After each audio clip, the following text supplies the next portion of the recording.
नमस्कार. हे महत्त्वाचं नाही की रावण विद्वान होता. महत्त्वाचं हे आहे की एक विद्वानसुद्धा रावण होऊ शकतो. शब्दांनी मनावर जखम होते, पण मौनाने आयुष्य नक्की बदलतं. प्रत्येक वेळी बोलणं आवश्यक आहे असं नाही.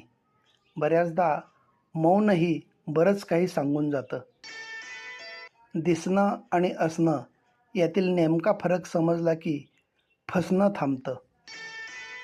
पैशाचा माज फक्त माणसापुढे चालतो, कर्मापुढे भले भले नतमस्तक होतात.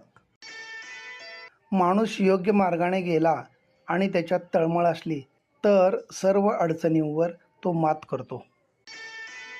ज्यांनी आपली धडपड पाहिली आहे त्यांनाच आपल्या यशाची खरी किंमत कळत असते. बाकीचे आपल्याला नशीबवान समजत असतात. ज्याने आयुष्यात पावलोपावली संघर्षाची झळ सोसली आहे तीच व्यक्ती नेहमी इतरांना आनंद देऊ शकते, कारण आनंदाची किंमत त्याच्या एवढी कुणालाच ठाऊक नसते. कुछ तय किया और तुरंत हो गया ऐसा कभी नहीं होता. थोड़ा धैर्य रखो, मुश्किलें आएंगी लेकिन हार नहीं होगी, क्योंकि संघर्ष रुलाता है लेकिन जिंदगी बनाता है. धन्यवाद.